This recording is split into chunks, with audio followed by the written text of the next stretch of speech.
Hi, welcome back to the basement. I'm Steve Lewis, and today we're continuing our look at the Beach Boys MIU album released September 25th, 1978. And as I did in our last episode, I put in these three cubbies some of the new and recent releases that you might have seen on display had you walked in at the end of September 78 to pick up a copy of the MIU album. We got through side one last time. Today we'll talk about side two.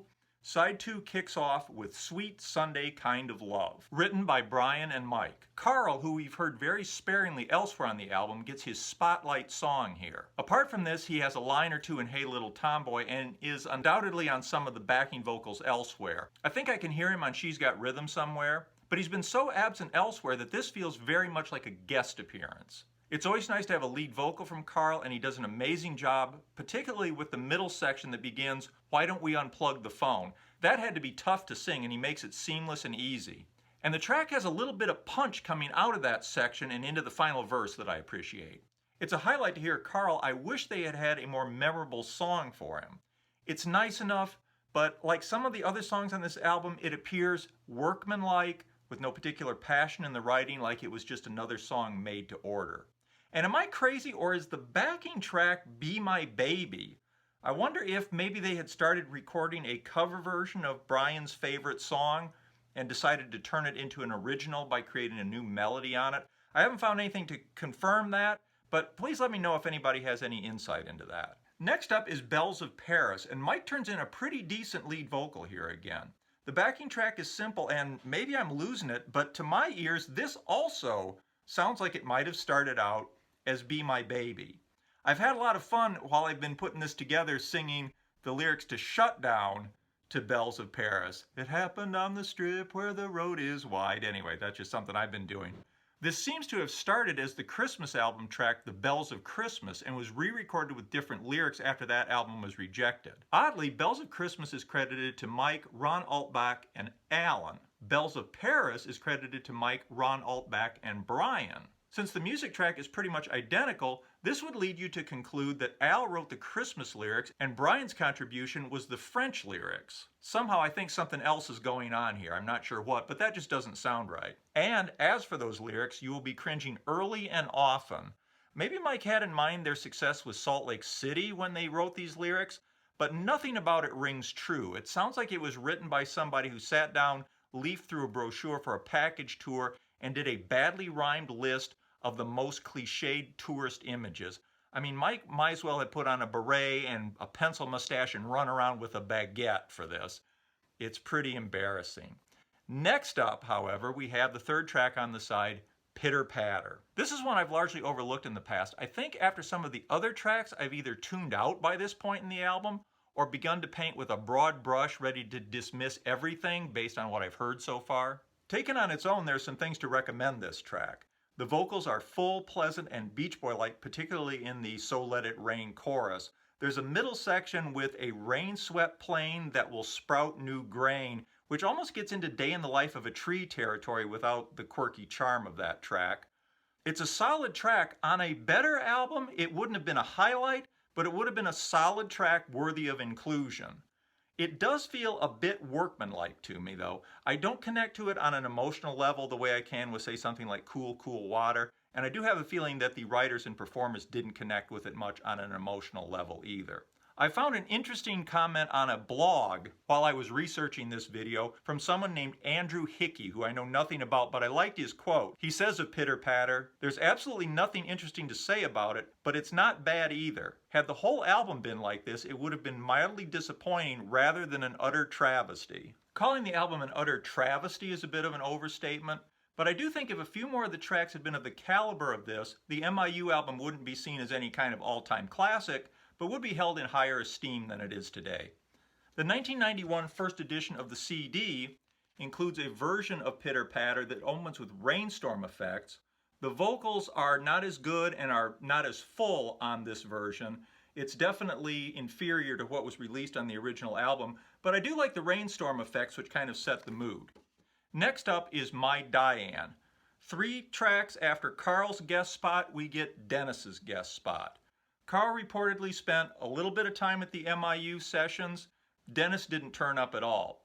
This track was written by Brian and sung by Dennis in 1976 and was brought in to give Dennis a presence on the album, and also I think to create the illusion that all members of the band participated. Of course, Diane is a tribute to Brian's sister-in-law, Diane Rovell, who is credited as music coordinator on this album. It starts out very promisingly. Unlike practically anything else here, the track catches you immediately and the verses have a depth missing from the rest of the album. There's a feeling of passion here that's very different from the made-to-order feel of much of the rest of the album. I remember it grabbed my attention the first time I heard it, like, whoa, this is good. I wish it had built to something more interesting than the chorus, everything is wrong and nothing is right, I want you back with all of my might.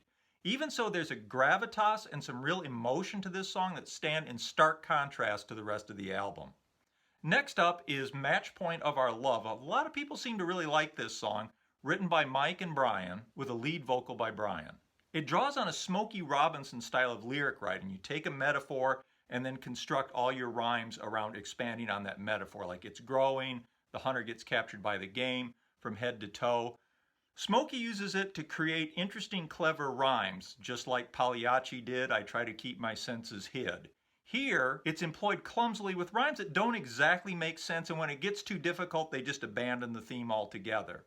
It strikes me that the lyrics on the MIU album seem to suffer either from being too generic and forgettable, like Sweet Sunday Kinda Love and Won't You Come Out Tonight, or from just the opposite, being too quirky and on the nose, like Hey Little Tomboy and Bells of Paris.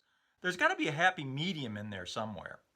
The album closes with Winds of Change, written by Beach Boy band members Ron Altbach and Ed Tulea. And of course, it's unusual for the Beach Boys to turn to outside writers. Byron Priest talks about it resembling Try to Remember from the hit 1960 off-Broadway musical The Fantastics, which it does vaguely. Though I'd say, whatever its faults, Winds of Change is better than Try to Remember, which I find monotonous in the extreme. Alan and Mike both turn in nice vocals. Listening to it recently, for the first time it struck me as odd that Alan is singing lead as the track begins.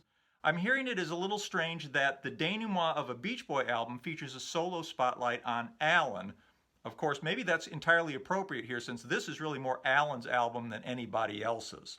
A lot of people really dislike this track, and I'm not entirely sure why. It may be the fact that it's not written by the Beach Boys. It may have to do with co-opting of Won't Last Forever from When I Grow Up at the end. It may have to do with the overall schmaltziness of it.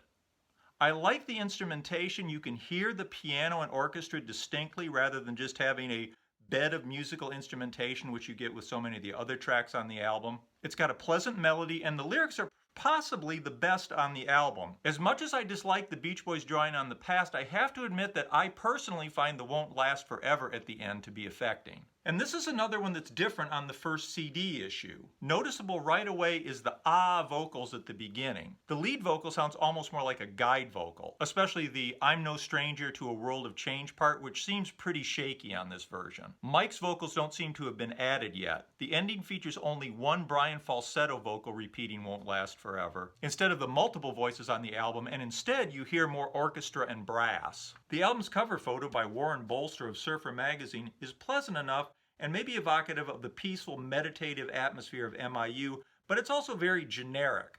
And the white on beige lettering made this album very hard to spot in record stores. If they had been trying to come up with an album cover that was easy to miss, they really couldn't have done better than this one. The back cover photo by Guy Webster is a couple of years old already at this point, and very similar to the one that was on the back cover of Beach Boys Love You. In fact, when I first saw this in the store, I thought it was possibly a collection of outtakes like the Rolling Stones' Metamorphosis rather than the official new Beach Boys album. The releases of 15 Big Ones and Beach Boys Love You had come with big in-store promotional pushes, with standalone displays, promotional items, posters, and mobiles. My recollection of the release of MIU is that handfuls of copies just turned up in record store bins with no particular fanfare. I guess it's understandable for Reprise not to do a big promotional push for a band that's leaving the fold.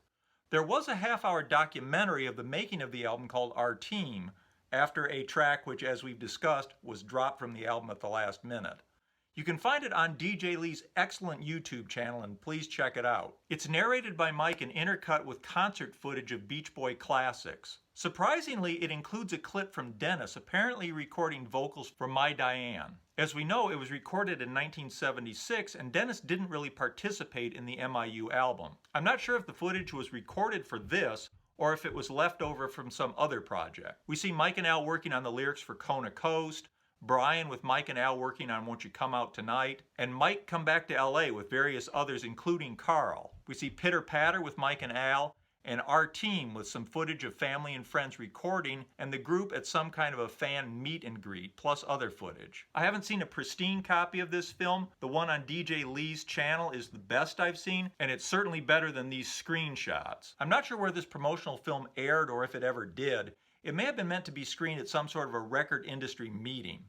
Anyway, Brian says he has no recollection of making the album, having gone through a mental blankout during this period. In Mike Love's autobiography, the MIU album rates one paragraph, mostly talking about the unhappy circumstances with the Wilson brothers. The paragraph ends with the one comment about the MIU album itself: the album bombed. Dennis Wilson said that he doesn't believe in the album, that it was an embarrassment to his life, and he hopes the karma will mess up Mike Love's meditation forever. I can see that viewed from a certain perspective, the MIU album represents an improvement over 15 Big Ones by having more original songs, and also from a certain perspective, an improvement over Beach Boys Love You being more of a conventional sounding Beach Boys album than the quirky Beach Boys Love You. Whatever your perspective, Mike Love was certainly correct that the MIU album did not do well. It reached 151 on the US chart, which ironically is the same position they reached with their first reprise release, Sunflower, back in 1970.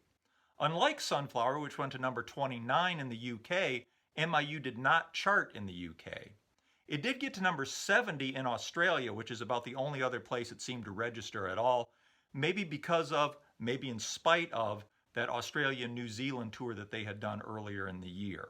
I hope you've enjoyed this in-depth look at the MIU album. Next week we'll continue on with a look at the fourth quarter of 1978. I think that's going to take 2 episodes. Then we will move away and on to something else. But we will have to come back to 1978 when we talk about Mike Love's Celebration project. We'll talk about the Almost Summer soundtrack in more detail, the Celebration album from early 1979, and all of that project in some depth at some point in the future. So please tune in next time for the fourth quarter of 1978, and please let me know what you think about the MIU album. What's your perspective? What are your favorite tracks? What do you dislike about it? Love to hear your perspective. Please also like and subscribe if you haven't done that. I'd appreciate it. We'll see you next time. Thanks. Bye.